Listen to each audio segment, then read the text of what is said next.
10 लक्षण धर्म सीढ़ी नंबर 2। अरे इस दुनिया को खुश करने के लिए जगत में ऋण दिखा रहा तो कभी जगत का भला हुआ है? आत्मा का रूढ़ा नहीं हुआ, आत्मा का भला नहीं हुआ। जगत में कोई कभी सभी के सभी व्यक्तियों को खुश करने की चेष्टा करे तो सफल नहीं हो सकता। तो एक को करो न संत को, जिससे आत्मा का भला होगा। और किसी से खुशामद मत करो, किसी के पास वह चीज नहीं है जो आप चाहते। क्यों? तो दुनिया ठीक है।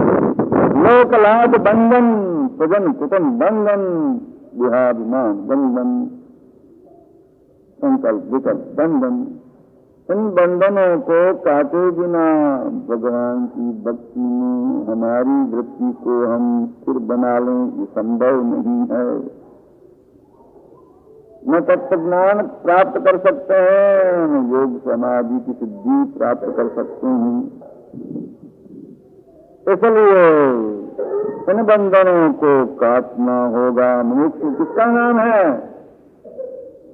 छूटने के प्रबलतम कामी को मुमुक्षु कहते हैं। जिसको छूटना है बंधना ही नहीं है, जिसमें बंधन हमको काट फेंकना है, दूर करना है, उसमें भी प्रबलतम इच्छा हो तब उसका नाम मुमुक्षु है। इच्छा मात्र से काम नहीं चलता, प्रबलतम बलवान। तो हम अपने आप को मुमुक्षु तो बनाएं। गीताई बने हुए साता वेदनियों के अनुकूलता के साथ में अनुकूलता चाहती। हमको क्या चाहिए? अनुकूलता भगवान नहीं। और भगवान चाहिए तो भाई प्रतिकूलता भी आएगी। अनुकूलता की दास्ता को छोड़ना पड़ेगा, वहां तो प्रतिकूलता ही आएगी। उस रास्ते चलने पर तो छिना गति होगी। जो छिन्ने जैसा है वो छिना जाएगा और बाकी जो अपना है वो रहेगा। और अपने आप के सिवाय जो कुछ संग्रह किया है वो दे करके ही आगे बढ़ना होता है। तो आप नहीं देंगे तो छिना गति होगी? नहीं होगी। नहीं, आत्म मैंने જોઈએ जो कागरिया भरा की तिजोरी में तो જોઈએ, जेवरा જોઈએ, कुटुंब परिवार જોઈએ। आ मारू एमांथी कोई मरे नहीं, बधा अमर रहे।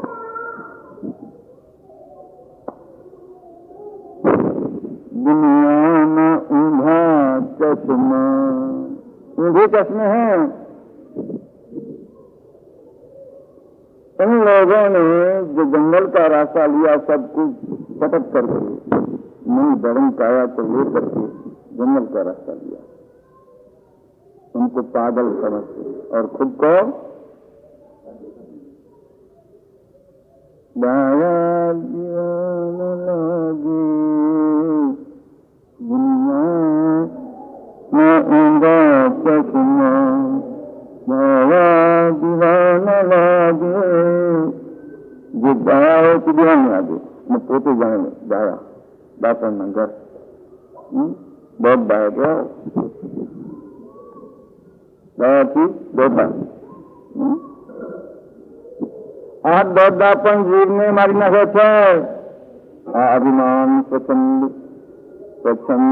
મત આગ્રહ તજી વાર્તા જોરુલાત સમચિત તેને ભાતી કારણ પ્રત્યય।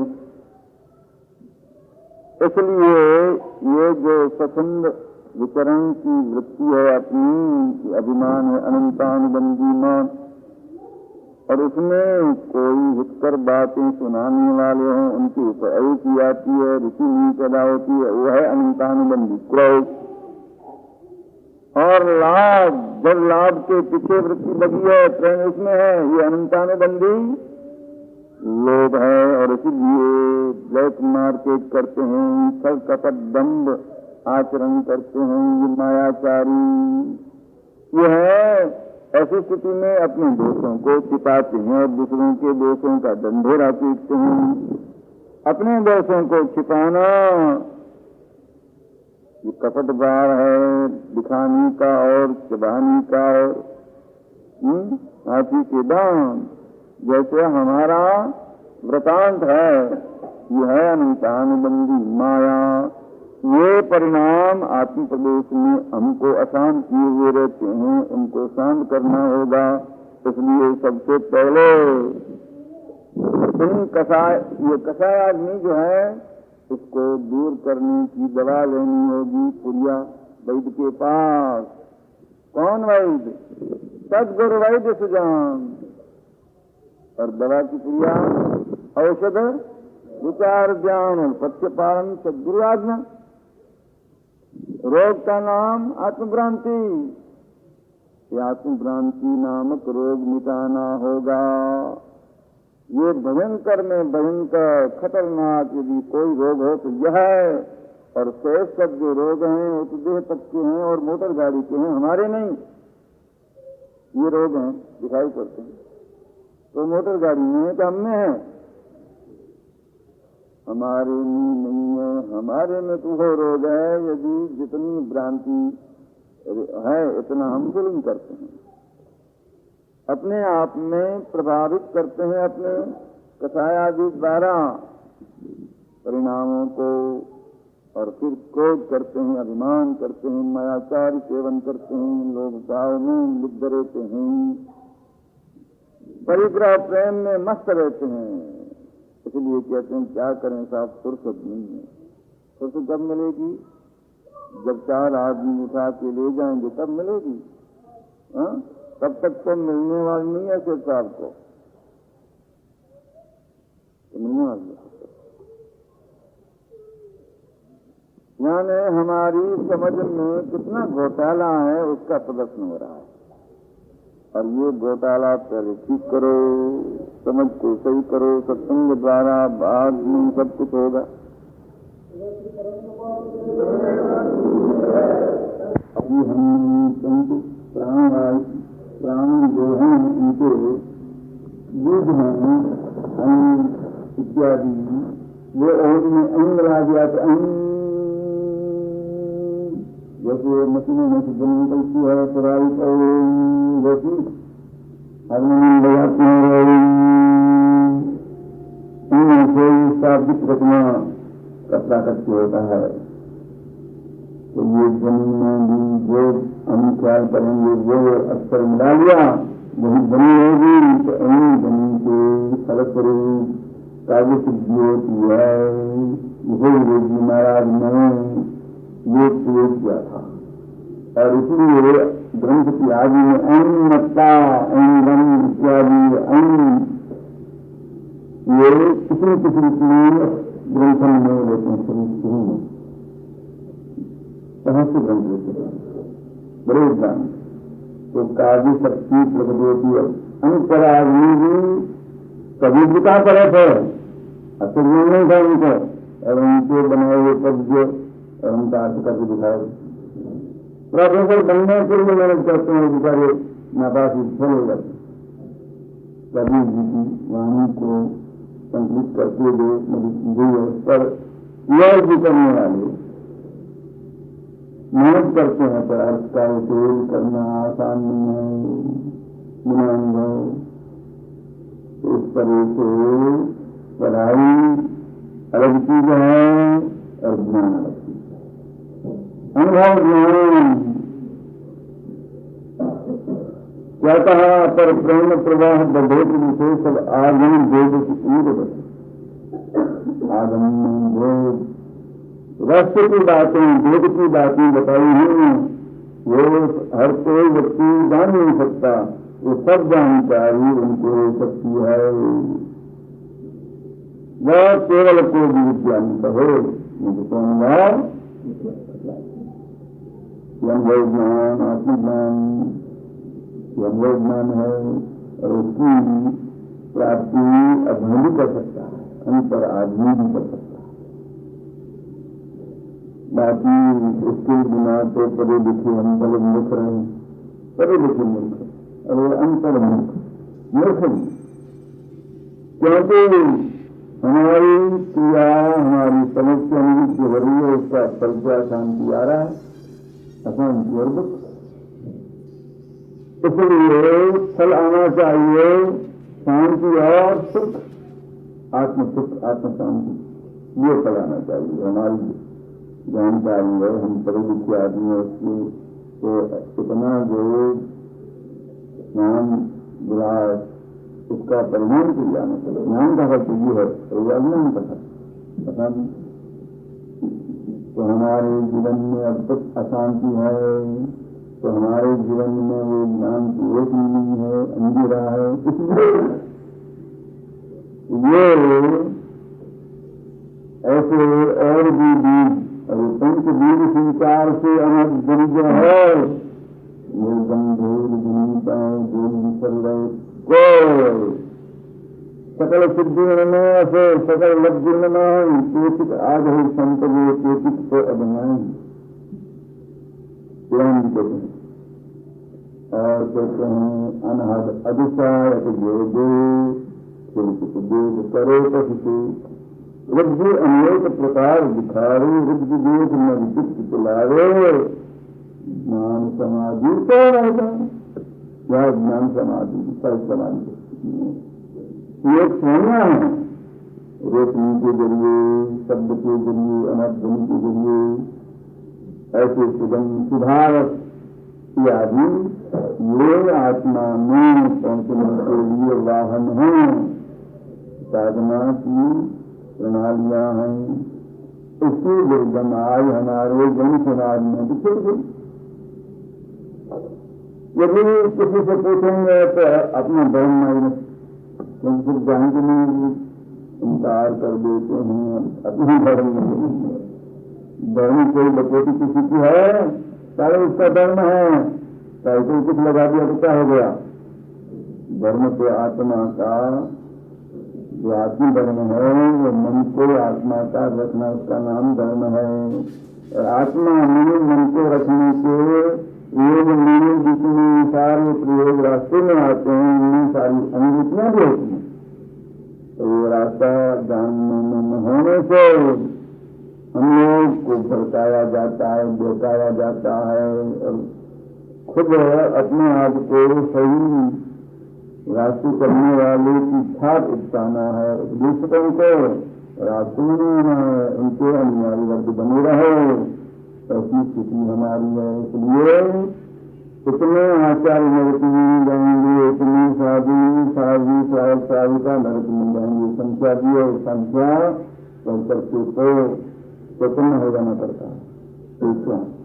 कितने आचार्य शुक्रों ने बताया, मानसिका भी बताया। तो ये जानकार न होते हुए भी, मान दशा न होते हुए भी गुरु के सबके ऊपर आरूढ़ होकर के और आत्मा को भारी बनाते हैं, अभिमान बढ़ाते हैं। ये जो दुनिया की सेवा लेते हैं तो कष्टी नहीं है, और कर्जदार बनते हैं, इतनी बढ़ा देते हैं कर्जदारी, यावत कहाँ चले जाते हैं वजनदार होकर के, गुरु वजनदार होकर के फिर चले नरकाधार कहाँ चले, संसार के कल राज में जाना पड़ता है, इतना वजनदार बन करके।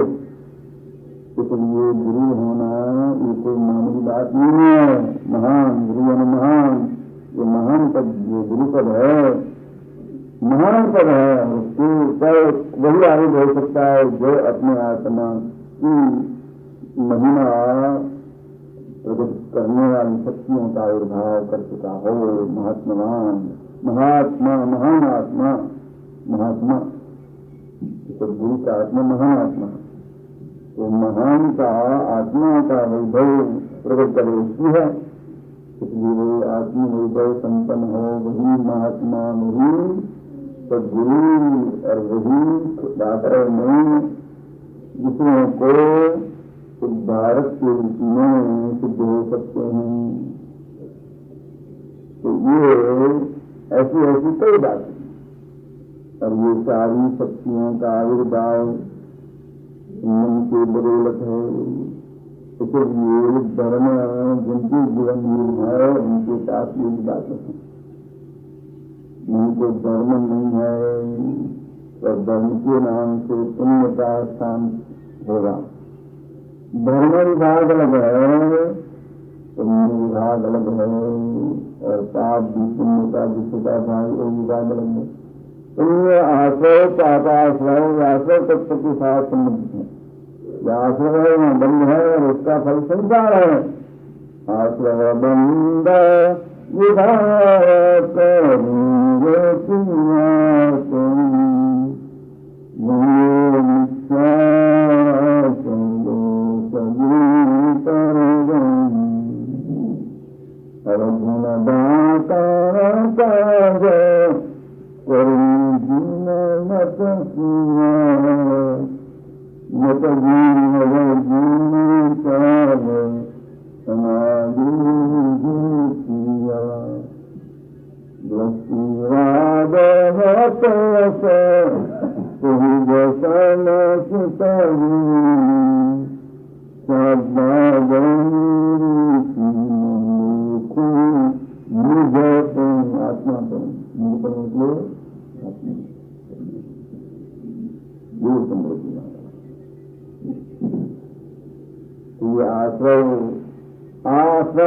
संपूर्ण रूप में तपतना कर्म जल का आत्म प्रदेश में संपूर्णतया तपतना उसका नाम आश्रय है।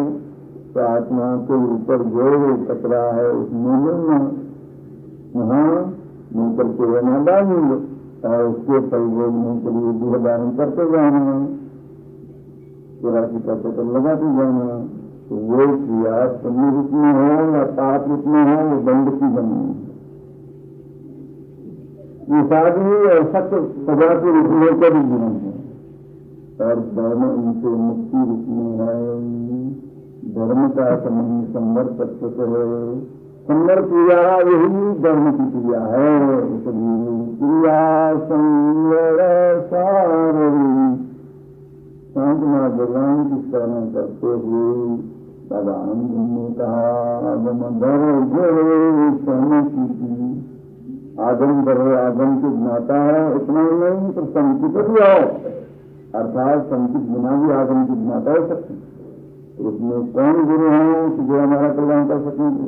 संकिति चेतना को विकल समाने की ताकत वाले। क्रिया जिनकी कैसी है? क्रिया संवर सारू की नहीं अबंध क्रिया है। इसको कुछ संदर्भ किया जो मत क्रिया मात्र जानना अपराध में करना, जानने की क्रिया होती है, बुद्धि क्रिया होती है, प्रकाश में राज्य नहीं होता। वो है मर्ती क्रिया, वही है संदर्भ क्रिया। साक्षी भाव में आत्मा को रखना, विकास स्वभाव में बनाए रखना, रामदेव पुराण में मानी देना, ये भी प्रक्रिया है चेतना की।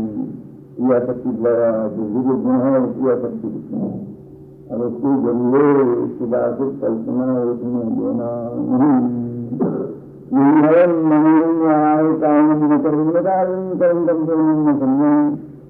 प्रतिज्ञा का कारण तो वहाँ नया पुराना संपन्नता बदलता क्रिया है। संभव तत्व अबंध है, आश्रम तत्व संबंध है, इसलिए नव तत्व प्रकरण चलाया जाता है। तो साधुओं की क्रिया भी यही और हमारी क्रिया यही, इसलिए आदि की हम नहीं चाहते हैं। साधु प्रतिक्रम करते बने संसद के साथ वो क्रिया तो क्या हमारी सरक्रिया भेद क्या करा भीतर का तो संबर क्रिया का अवसर की अवसर में सब मन से हो गया। आत्मा का विधान करके आत्मा आत्मा रूप में रहा। इसलिए कहा कि आत्मा तो समाधि में है, मन में है और वो दूसरे की आवाज से कुछ करता है। सब स्वतंत्र, सब सलामत, अद्भुत बात ऊपर ऊपर से प्रभुता हम मात्र से हम क्या कर सकेंगे? जब अनुभूति के मार्ग में प्रवेश करें तब पता चलता है ओहो इस स्टेज पर रह करके उन्होंने ये शब्द लिखा है। अद्भुत अद्भुत अहो अहो उपकार, ये ध्वनि बोले अहो अहो उपकार।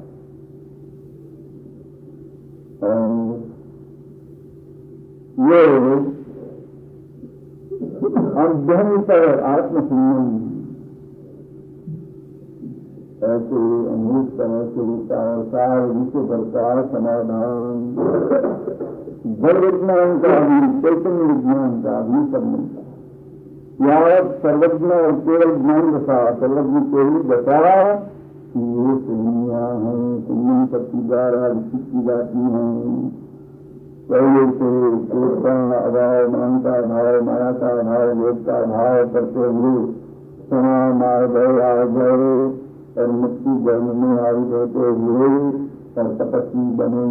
इच्छा निरोधता, इच्छा मात्र लय हो जाए तब ये संयम शक्ति का विकास कर्म किया होता है।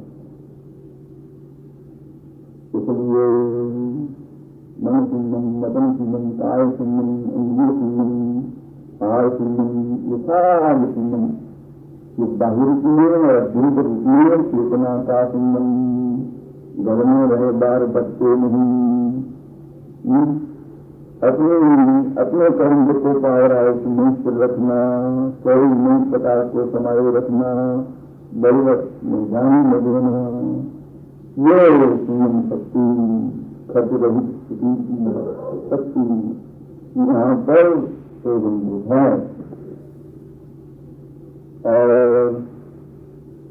बाद में सत्य का वास्तविक साक्षात्कार होता है। सत्ता सत्य आने केवल सत्य बात होगी, सत्य भाषण कर दिया इतना ही सत्य का अर्थ नहीं है। वचन से सत्य बोल दिया कि हाँ अंत बाई आए थे, इससे आपका धर्म हो गया, जिसमें बोले नहीं। पर इससे डर नहीं होता, डर मन की धरपकड़ नहीं है तो वो सत्य कौन सा सत शब्द है। उत्तम सत, उत्पत्ति और लय के लिए जो जीव का जीव हम कायम का कायम बना रहे, ऐसा जो शाश्वत पदार्थ उसको सत्य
तस्मै श्रीगुरुवे नमः।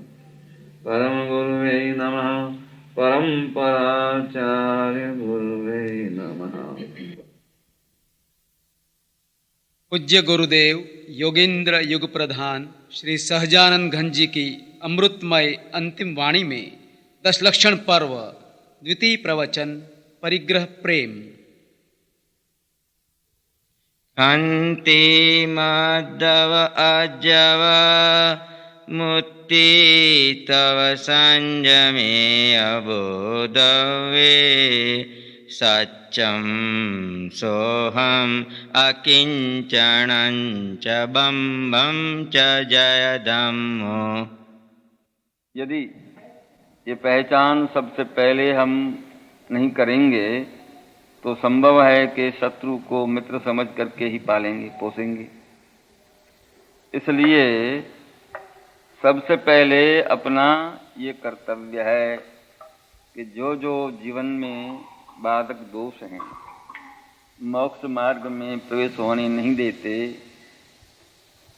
और मोक्ष मार्ग में प्रवेश होने के बाद भी जो जो शत्रु हमारे रास्ते में रोड़े अटकाते हैं उनको हम ठीक ठीक ध्यान लें।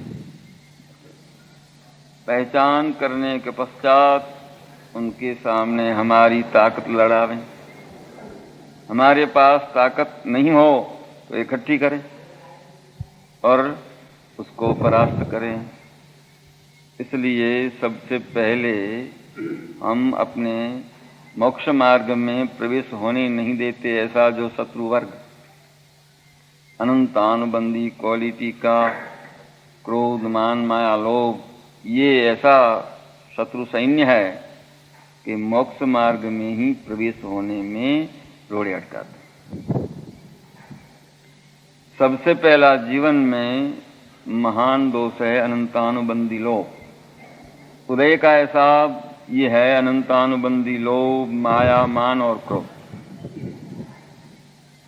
और उनको परास्त करने के वक्त पहले क्रोध को, फिर मान को, फिर माया को, फिर लोभ को, ये क्षय होने का क्रम है। इसलिए क्षय होने के क्रम के हिसाब से क्रोध, मान, माया, लोभ ऐसा नंबर हम देते हैं। ये क्रमांक क्षय की पद्धति के हैं और उदय की पद्धति में अनंतानुबंधी लोभ, माया, मान और क्रोध। अनंत अनुबंध, अनंत जन्म मरण का संबंध कराने वाले उसको कहते हैं अनंतानुबंधी। ये कौन कराते हैं? ये चार चंडाल चौकड़ी। और ये चारों ही दर्शन मोह को जिंदा बनाए रखते हैं। बेहोशी दशा में बना रहना और बेहोश दशा में देखने की परिपाटी अपनाए रहना। आत्मा का बान रहना उसको हम बेहोशी कहते हैं और शास्त्रीय भाषा में उसको मोह कहा है। मोह शब्द हम लोग आसक्ति अर्थ में ही वापरते हों व्यवहार में, पर उतना अर्थ पर्याप्त नहीं है। कई लोग सामान्य प्रसंग पर ऐसा कह देते हैं कि हमारा घर में आत्मस्वरूप का ही ज्ञान, केवल निज स्वभाव का ज्ञान अखंड धारा से बना रहना। केवल निज स्वभाव नो अखंड वर्षे ज्ञान, कहिए केवल ज्ञान से दे अछता निर्वाण। ये लोकालोक का ज्ञान हो तो सर्वज्ञान, उसको कहते हैं सर्वज्ञान। और वो जिनको है वे कहलाते हैं सर्वज्ञ। और केवली ये शब्द जो है साथ में वो किस अर्थ को व्यक्त करता है? केवल निज स्वभाव का अखंड धारा से जो ज्ञान बना रहे उसी का नाम केवल ज्ञान। निज स्वभाव क्या है? जानने का स्वभाव। जीव का स्वभाव है जानने का, देखने का, सुख स्वरूप रहने का, अनंत विद्यमान बने रहने का। वो है स्वे भवनम स्वभाव, अपनी शक्तियों का अपने चैतन्य प्रदेश में ही अनुकूल बना रहना, उसका नाम स्वभाव है। और विरुद्ध रूप में पर पदार्थों में पर के अनुकूल बना रहना, उसको कहते हैं विभाव अथवा प्रभाव। प्रभाव शब्द पर सापेक्ष है और विभाव शब्द चैतन्य सापेक्ष है। जब पर की अपेक्षा बिना ही बोलेंगे तब विभाव कहेंगे, और पर की अपेक्षा को लेकर के बोलेंगे तब प्रभाव। ये क्रोध मान माया लोभ ये सब प्रभाव है। पर के निमित्त से उठते हैं कि अपने आप उठते हैं, अपने आप अकेले में और किसी को निमित्त किए बिना ये कषाय भाव पैदा नहीं होता। और ये चैतन्य घर अपनी मर्यादा में रहने पर उठते नहीं, पर मर्यादा में पर हद में प्रवेश करते हैं तब ही उठते हैं, इसलिए प्रभाव कहलाते हैं। तो उसमें हमारी शक्ति जो अनंत शक्ति है वो कुंठित हो जाती है। हमारी शक्ति अपने प्रदेश में काम करती है तब तो थकती नहीं, पर प्रदेश में जहाँ प्रवेश हुआ तो वहाँ पर हमारी शक्ति कुंठित हो जाती है। दर्शन शक्ति, ज्ञान शक्ति, सुख शक्ति, वीर्य शक्ति आदि अनंत गुण समुदाय रूप में जो हैं शक्ति रूप में, वो उसका वपराश कहाँ होना चाहिए? स्वे भवनम, अपने आप में अपने अनुकूल रहना बने रहे, तब वो शक्ति यहाँ काम करती हैं और थकती नहीं। अच्छा, कोई 24 घंटा गुस्सा करके दिखा दे, कोई कर सकता है। कोई लड़ाई में आप देखेंगे कि एक व्यक्ति गुस्सा कर रहा है और दूसरा व्यक्ति क्षमा भाव धारण किए हुए है, तो गुस्सा करने वाला थोड़े समय में थक जाएगा, पर शांत दशा वाला नहीं थकेगा, क्षमा भाव में आरूढ़ है, क्योंकि आत्मधर्म है, आत्मगुण धर्म है। इसलिए घर में थकान नहीं होती, बाहर भटकने से थकान होती है। आप कब थक जाते हैं? बाहर भटकने जाते हैं जब सफर में, और घर में नहीं थकते। इसी तरह चैतन्य घर में हम जब बने रहें, अपने निवास धाम में आराम में लेटे रहें, तो थक उतरता है, थकान उतर जाती है। इसलिए शांत दशा में रहने में हमें थक नहीं लगता, किंतु अशांत दशा में थक जाते हैं, पूरी ताकत लड़ाते हुए भी थक जाते हैं। तो ये पर के संबंध को लेकर के ये कषाय भाव पैदा होता है, और जो विधेयात्मक दृष्टि से इन कषाय भावों का नाम संज्ञा दी गई है विभाव भाव, और पर की अपेक्षा को लेकर के प्रभाव, और इसके रहित अपने आप को रखना ये है स्वभाव। तो ये क्रोध मान माया लोभ चंडाल चौकड़ी है, जब तक जिंदगी तब तक बेहोशी मिटाने में बाधक है। कोई ज्ञानी पुरुष जगाने के लिए मेहनत करें हमें, आत्मा को जगाने के लिए, तो भी ये बेहोशी दूर नहीं होती जब तक कि हम अनंत अनुबंधी कषायों को कमजोर न बनाएं, मंद न बनाएं, निसत्व न बनाएं। तो सबसे पहले उदय है अनंतानुबंधी लोभ का, और उसका लक्षण है परिग्रह प्रेम।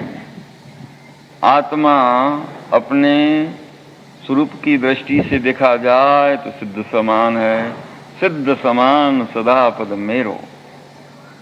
सिद्ध भगवान को जो जो प्रकट है आत्म वैभव, वो सारा का सारा वैभव अपने आत्मा में है। फर्क है उनका प्रकट हमारा दबा हुआ, छिपा हुआ। हमारा है शक्ति रूप में और उनका है व्यक्ति रूप में, व्यक्त है, प्रकट है।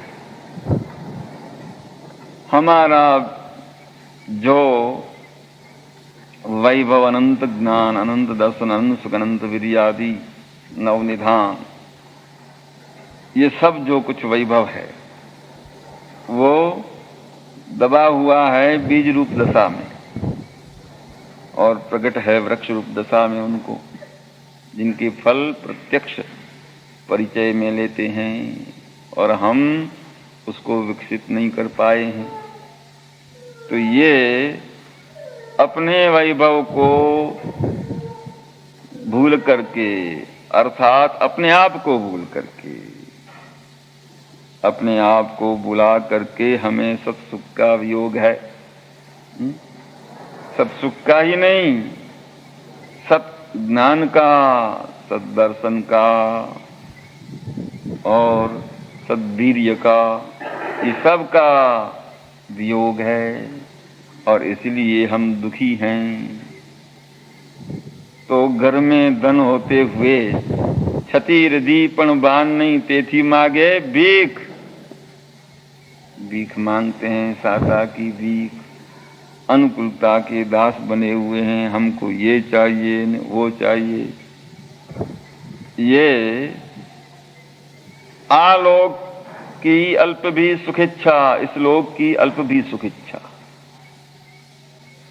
ये सबसे बड़ी भारी हमारी भूल है कि अपने आत्मवैभव को बुला करके और पराये धन के ऊपर आश्रित रहते हैं और उसकी चाह रखते हैं कि हमें कोई दे दे, कुछ पल्ले पड़ जाए हमारे, नहीं तो निर्वाह नहीं होगा। स्वयं परमानंद घन स्वरूप होते हुए भी भीख मांगते हैं। गजब की बात है। त्रिलोकीनाथ जैसे होने पर कोई चीज जिसकी कि हम भीख मांगते हैं काम में नहीं आती हमको, यदि थोड़ी सी आती हो तो इस मोटर गाड़ी को, हमारे ड्राइवर साहब को तो कुछ भी काम में नहीं आती। हम कौन हैं? मोटर के ड्राइवर।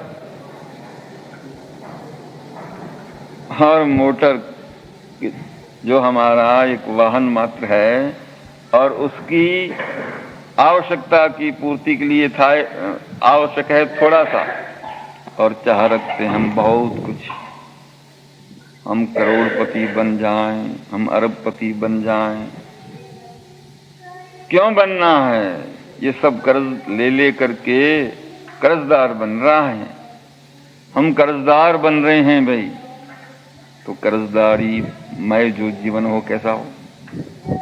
शांति से नींद आवे उन लोगों को जो कर्जदार हैं, और जो नाक वाले हैं, नाक बिना की हो उनकी बात छोड़ो। जिनको ये कुछ ख्याल में आता है कि दुनिया में हम क्या नाक लेकर के घूमे, उनको चैन की नींद नहीं आती, सुख की नींद नहीं आती। इसलिए केवल अपने आप को जो आवश्यक है उसकी पूर्ति बाहर से नहीं होती, वो तो भीतर से होने वाली है। वो तो धन अपने घर में है पर समझते नहीं है, हमारे ख्याल में नहीं है, हमारी जानकारी में कहाँ है कैसा है मालूम नहीं है। इसलिए उसके अभाववश हम ये परिग्रह की चूड़ में फंसते हैं। परिग्रह ग्रह जैसा है, ग्रह से ग्रह शब्द बनता है, और ग्राह को देशी भाषा में कहते हैं बला। बला लग गई बला, और बला एक जलचर प्राणी है। ग्राह, गजग्राह का युद्ध हुआ था। ये वैदिक पुराणों में इनका कथानक है कि एक गजराज पानी में, सरोवर, मीठे सरोवर में पानी पीने के लिए नीचे उतरा, प्रवेश करके आगे थोड़ा चल करके, और ज्यों ही सूंड से मुख में पानी भरने लगा और फिर सूंड बीच पानी में डाली कि ग्राह ने पकड़ लिया। यानी छाते जैसे आकार वाला जलचर प्राणी होता है और कई पैर रहते हैं लंबे लंबे रस्सी जैसे, तो जिसको पकड़ता है तब वो ऐसा हो जाता है। उसके दो पैर नहीं अनेक पैर हैं, कच्छप की तरह। चार पैर नहीं, एक मुख और चार पैर कच्छप के होते हैं, कछुए के। तो इसका मुख भी एक होता है और पैर होते हैं अनेक, और सिलाई कर देते हैं ऐसे पक्का। अब ये जब उसको पकड़ लेता है तो जल की अंदर उसकी ताकत ज्यादा है हाथी की नहीं, खींच करके डुबाने की स्थिति में ले गया। तब गज ने भगवान को याद किया और भगवान की कृपा हुई, संस्कारी होगा, जाति स्मृति ज्ञान वाला होगा, तब भगवान याद आवे, नहीं तो कैसे याद आवे। और वो साते धातुओं के भेदन पूर्वक पुकार की तो नाथ कैसे गज को बंद छुड़ायो। ये अनुभूति हुई, प्रकट हो गए साकार रूप में।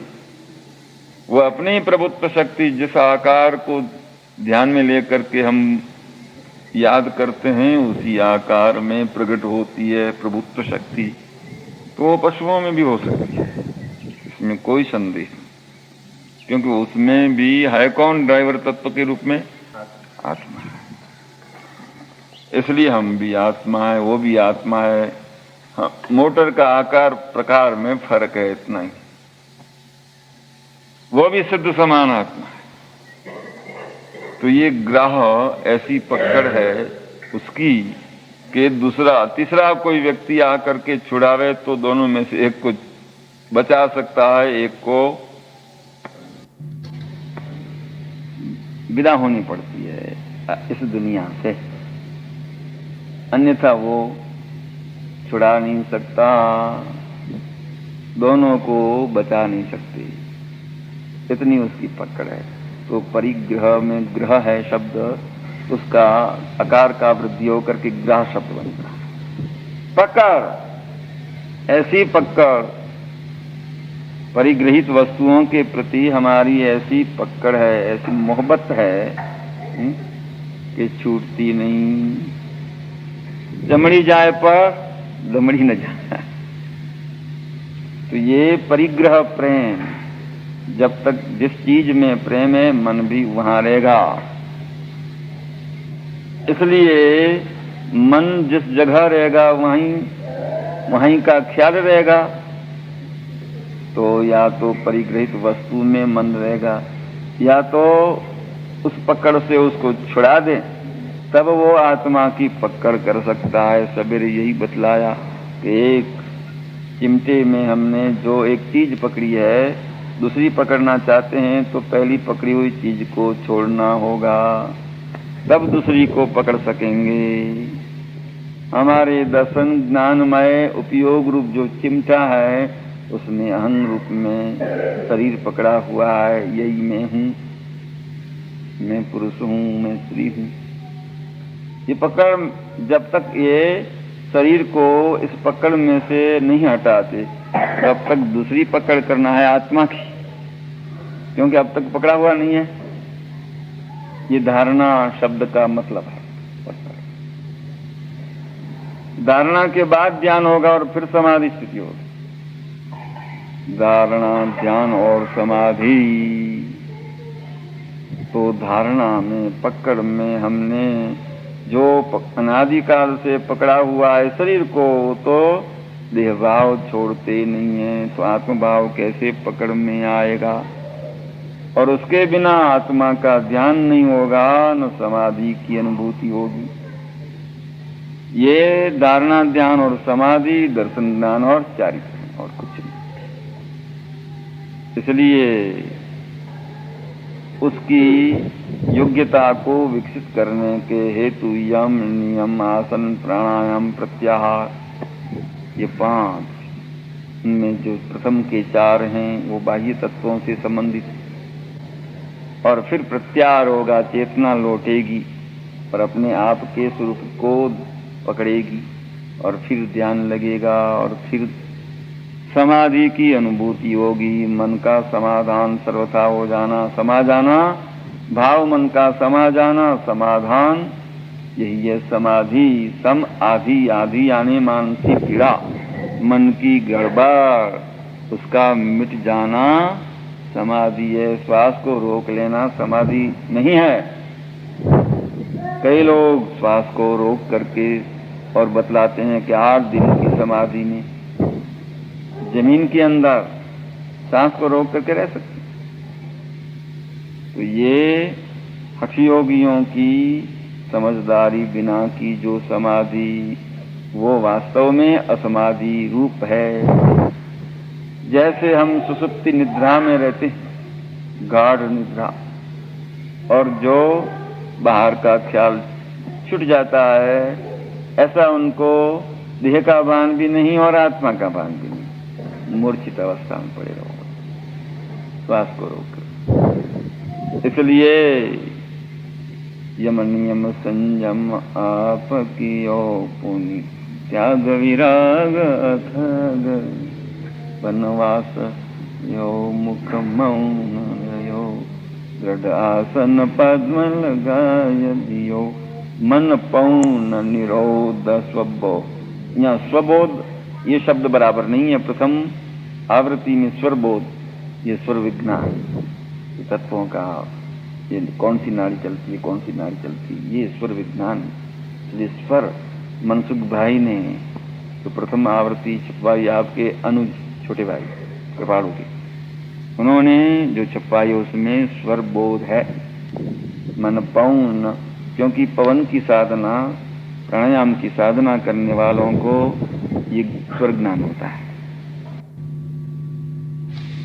मन पौन निरोध बोध कियो, हठ योग प्रयोग सुकार भयो, जप वेद जपे तप त्यों ही तपे, पुरसे ही उदासीन ही सब से, सब शासन के नय धारिये, मत मंडन खंडन भेदली, वह साधन बार अनंत कियो, तदपि कछु हाथ न करियो।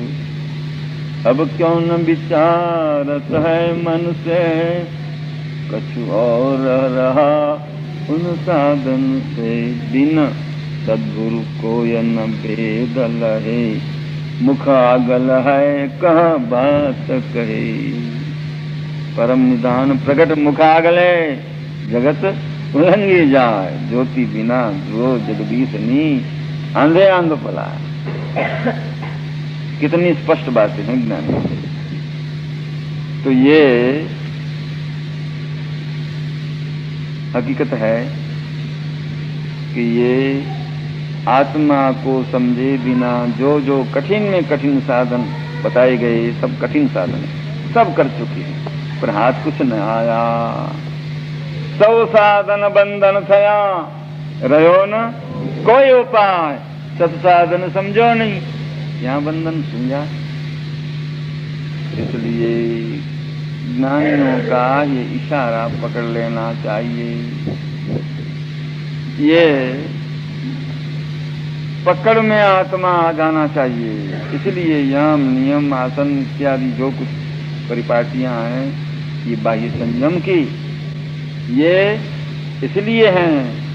और इसकी प्राप्ति, इसकी पकड़ न हुई, धारणा में आत्मा नहीं आया औरों को हटा करके, तो ये सारा प्रयोग व्यर्थ सिद्ध हुआ। मेरू पर्वत जितना लिबास होगा मुपत्ति धारण करके साधु की क्रियाएं की, तो भी कार्य सिद्ध नहीं हुआ। 84 का परिभ्रमण नहीं मिटा, अनंता गर्भ भविष्य का अभी खड़े। इसलिए सबसे पहले आत्मा को जगाओ, आत्मा में प्रेम रखो, आत्मा के प्रति प्रेम प्रकट हो जाए। कब? कि आत्मा की महिमा सुने। ये महिमा का गान कोई बाजार में नहीं सुनने में मिलता। बाजार के भावताल और हैं, पर आत्मा के भावताल और हैं, और वे भी सर्वत्र नहीं।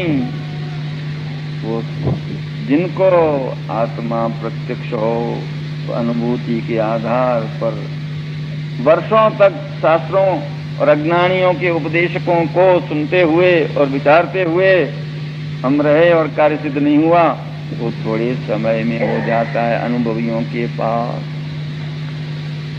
इसलिए सत्पुरुष का संग सत्संग, बलवान सत्संग, उसके आधार पर आत्मा की अनंत विशेषताएं और उनकी आश्चर्यमयी अनुभूतियाँ वो उनकी मुखारविंद से सुन करके हमें उधर प्रेम लगता है, इधर का प्रेम कम होता है। ये सत्संग प्रेम, पहले सत्संग में प्रेम और फिर सत्य के प्रति प्रेम। तो ये परिग्रह प्रेम की चूड़ से हम छूट सकते हैं। तो ये जड़ वस्तु के लाभ का लोभ जब तक है तब तक हमारा उपयोग जड़ वस्तुओं में ही भटकता रहेगा, हमारी चिंता आत्मा में नहीं लगेगी। और आत्मा में चिंता लगाए बिना हमारी चेतना और के बीच जो पर्दे हैं वहां उसको हटाने की चेष्टा नहीं होगी, इसलिए आत्मज्ञान आदि नहीं होगा। और आत्मज्ञान के बिना हम 84 के चक्कर को, भविष्य के होनहार 84 के चक्कर को रोक नहीं सकते। भविष्य के अनंत जन्म मरण का संबंध ज्यों का त्यों कायम बनाए रखना, यही स्थिति रहेगी। इसलिए परिग्रह प्रेम को हटाओ। ये प्रेम परिग्रहित वस्तु में है, उस प्रेम का प्रत्याहार करो। तो जड़ लाभ के लोभवश ये जीव लोभी बनकर और मायाचारी का सेवन करता है, क्षण देखता है, दंभाचरण करता है, कपट भाव रखता है। यावत ये मल्ली तीर्थंकर के बहाने बताया गया कि धार्मिक अनुष्ठान भी कपट भाव से करने का फल क्या आया? उन्होंने छिपाया नहीं अपना दोष। हम पहले से ही साहूकार हैं ऐसा ढोंग नहीं बताया, हाल सुना दिया हम ऐसे थे। इसलिए व्यवहार की दृष्टि से ही नहीं, परमार्थ की दृष्टि से भी, और कोई इसमें यदि पहले से मुक्त भाव से कह देते कि हमको ऐसा तब करना है जब करना है, मित्रों के साथ कंडीशन नहीं करना था और करते तो कोई बाधा नहीं थी। तो कंडीशन करके और उनसे बड़ा होने के ख्याल को लेकर के आपने मायापूर्वक भी स्थानक तप किया, उसका नतीजा आया। ये कपट का नतीजा भी आया और उसका नतीजा आया। उसका नतीजा तीर्थंकर गोत्र का बंद हुआ पुण्य कर्म के रूप में, और ये पाप कर्म के रूप में स्त्री गोत्र का बंद हुआ, स्त्री वेद का बंद हुआ। इसलिए हम लोगों को खूब संभल करके चलना होगा। परिग्रह प्रेम के वशवर्ती होकर के, और हम मायाचारी करते हैं।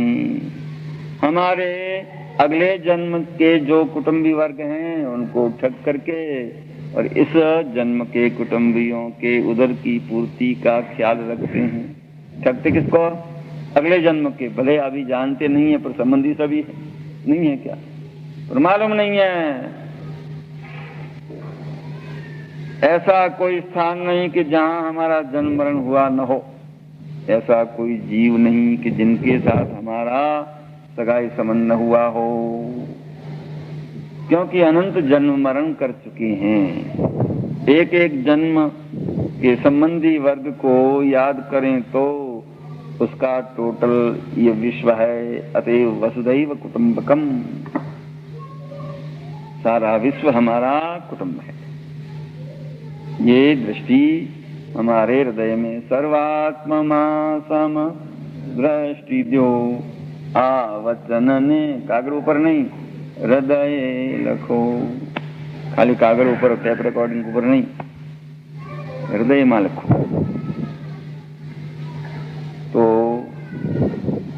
परिग्रह प्रेमी मायाचारी करता है, छल देखता है कि किस वक्त हमारी लाग में आए तो हम दाव लगा ले। वो अपने दोषों को छिपाता है, दूसरों के दोष नजर आए तो ढिंढोरा पीटता है और बताता एक, करता दूसरा। दंभाचरण, ये सब मायाचारी है और उसमें फावट आने पर अभिमान करता है, फूले नहीं समाता, हम चौड़ी बाजार संकरी। ये मनमानी करता है, मन चली चाल चलता है, इसका नाम स्वच्छंद। और स्वच्छंदी जीव को कोई व्यवहार की दृष्टि से तो ठीक, पर परमार्थ की दृष्टि से जहाँ उपदेश दो कि भाई कितना जीना है, क्यों ये सब कुछ करते हो, अरे कुछ तो अपने आत्मा की भलाई के लिए सोचो।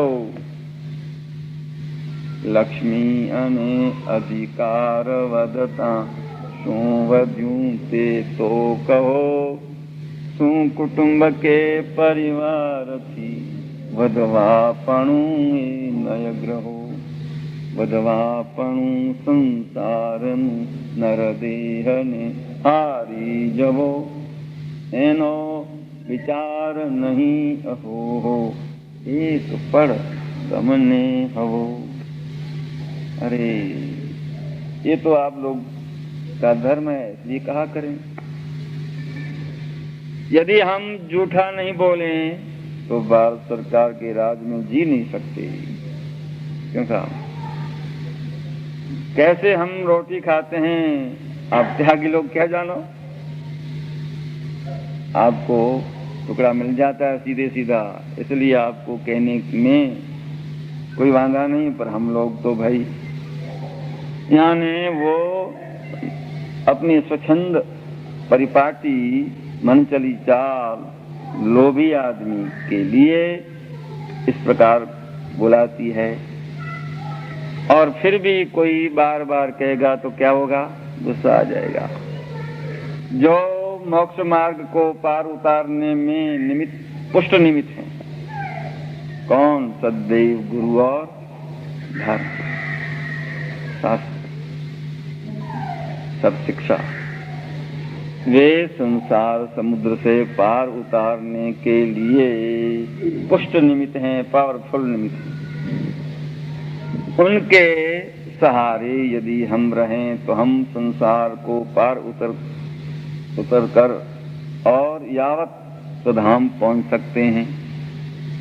तो उनके प्रति अरुचि, अब ये तुंगभद्रा नदी पार करना है, तैरना नहीं जानते तो नैया में बैठो। तो नैया और नाविक दोनों के प्रति अरुचि हो तो हम क्या बैठेंगे, और नहीं बैठेंगे तो अपनी बुझावल में तो ये ताकत नहीं है कि पार उतर जाएं, तैरना सीखे नहीं। तो यहाँ पड़े रहो, तो इधर 84 में पड़े रहो, भटका करो। पुनरपि जननम पुनरपि मरणम पुनरपि जननी जठरे शयनम आसंसारे पारावारे, बार बार जमना, बार बार मरना और बार बार माँ के उधर में ऊंधे सिर लटकना, शीर्षासन करना। क्यों शीर्षासन?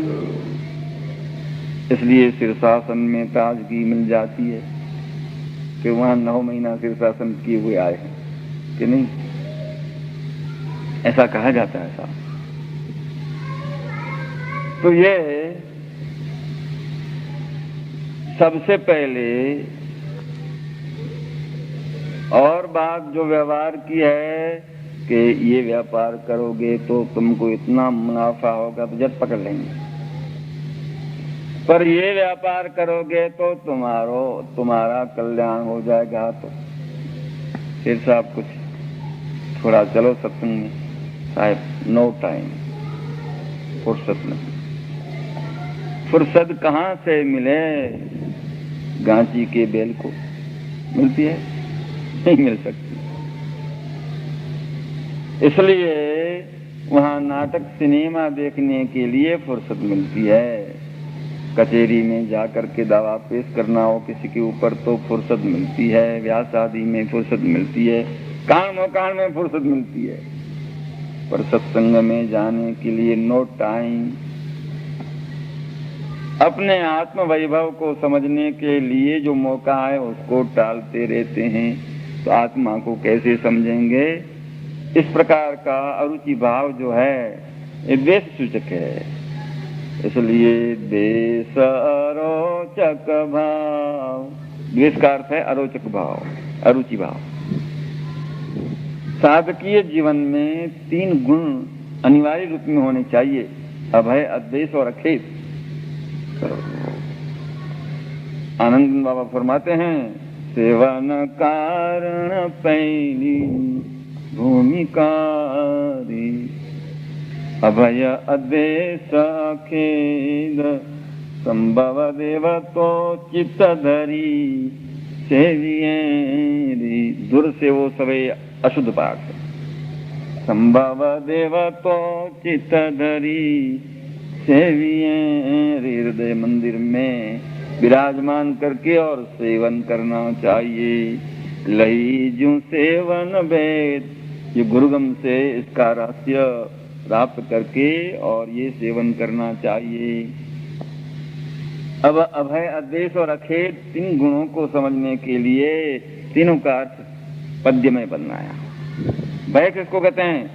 भय चंचलता हो जे परिणाम रे, परिणामों की चंचलता यानी मानसिक चंचलता ही भय है। ये भय का स्वरूप 7 प्रकार के भय, वो तो 7 प्रकार हैं निमित्त कारण। जिनको 7 प्रकार का है वो तो है निमित्त।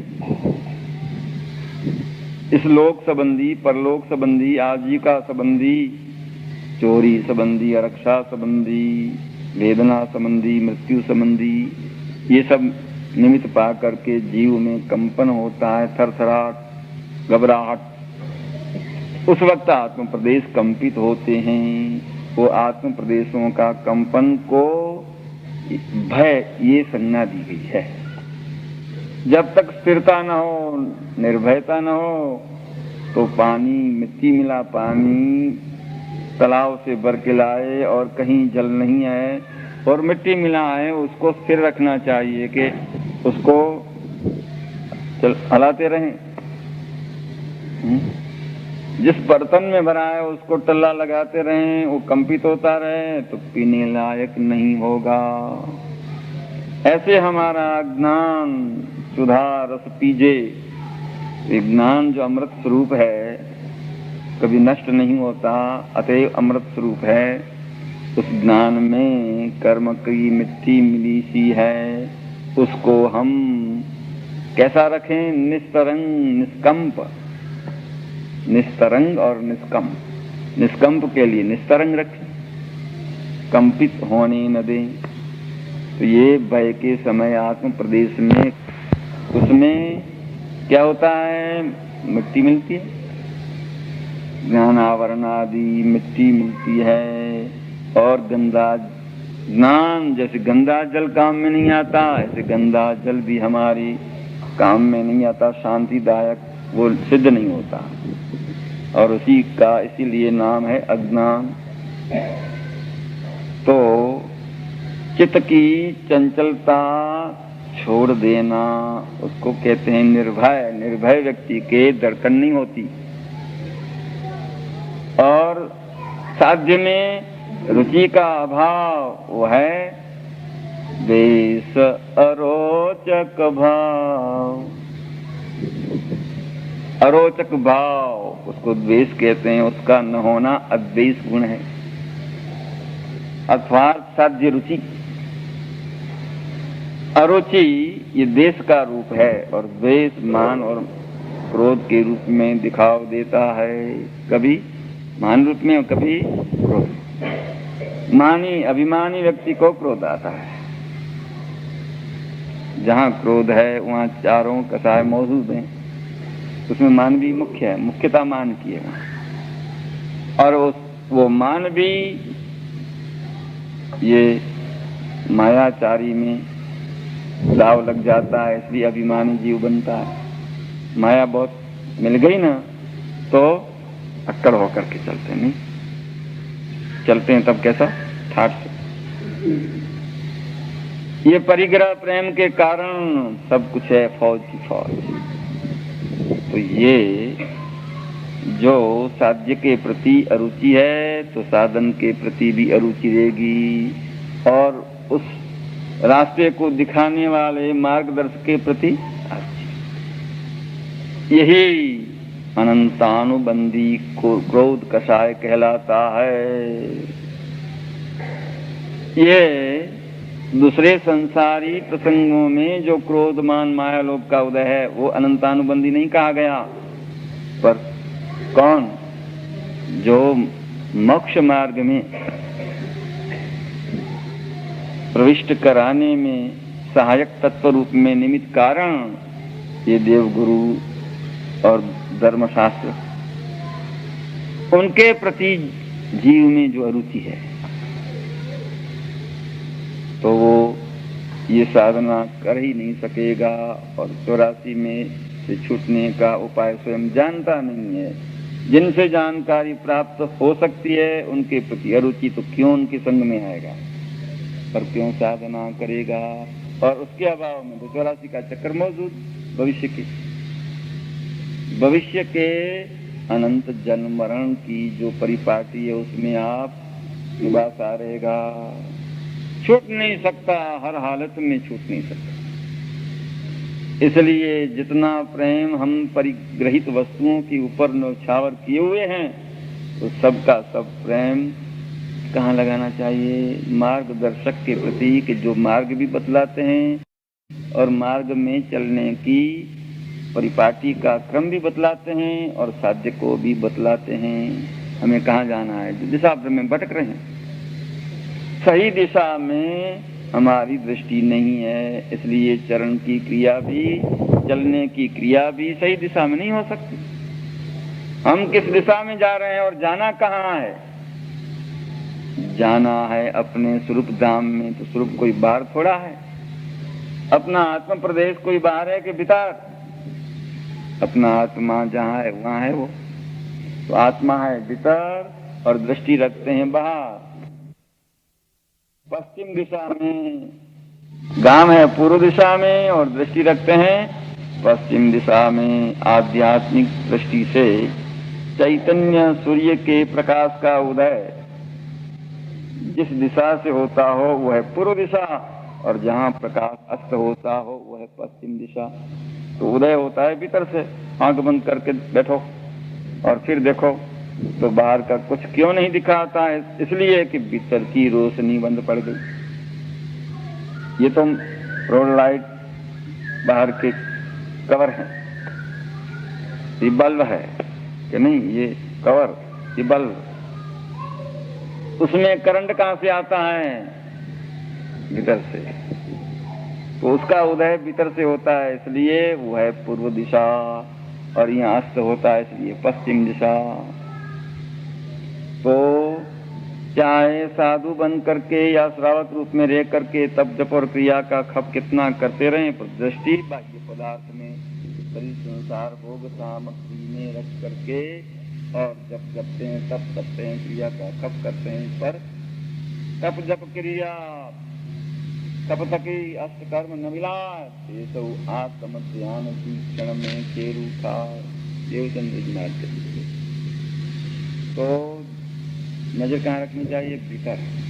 जो देखने जानने वाला है ना, जो जे दृष्टा छे दृष्टिनो, जे जाने छे रूप, अबाध्य अनुभव जे रहे, તે છે મારું સ્વરૂપ, કે હું કોણ છું તે જોનાર જાણનાર।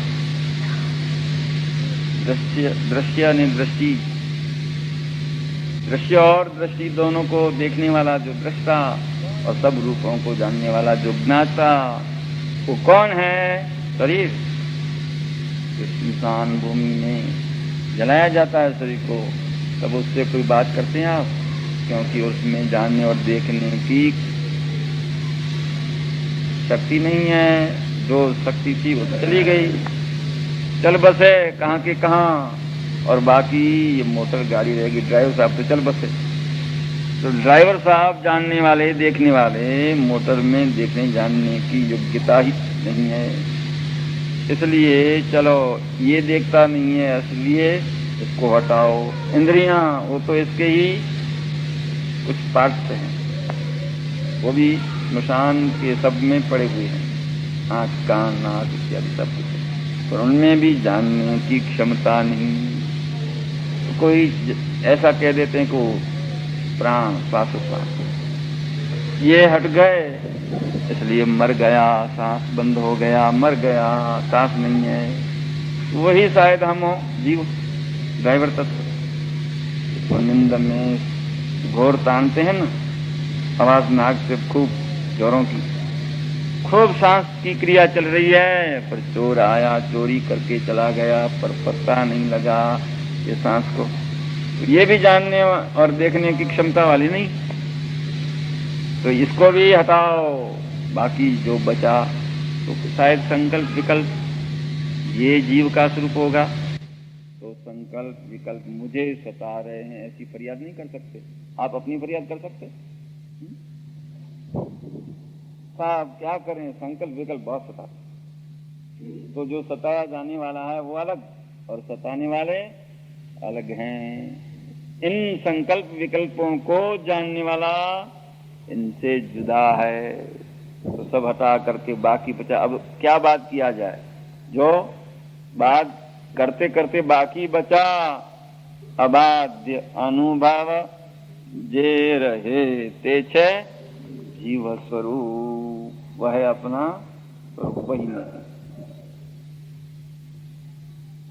ये देखने जानने वाला ज्ञाता दृष्टा साक्षी तत्व ये भगवान का स्वरूप, ऐसा भी लोग कहते हैं वेदांती आदि। वही भगवान यानी ज्ञान स्वरूप ज्ञानी आत्मा इसका स्वरूप। इसलिए विकल्पों से भी डरना नहीं। जो लोग साधना क्षेत्र में उतरते हैं, जो लोग गंदी गटरें सफाई करते हैं, उस वक्त तो बदबू बहुत फैलती है, और सफाई होने के बाद कुछ समय के पश्चात वो बदबू दूर चली जाती है, नहीं मालूम पड़ती।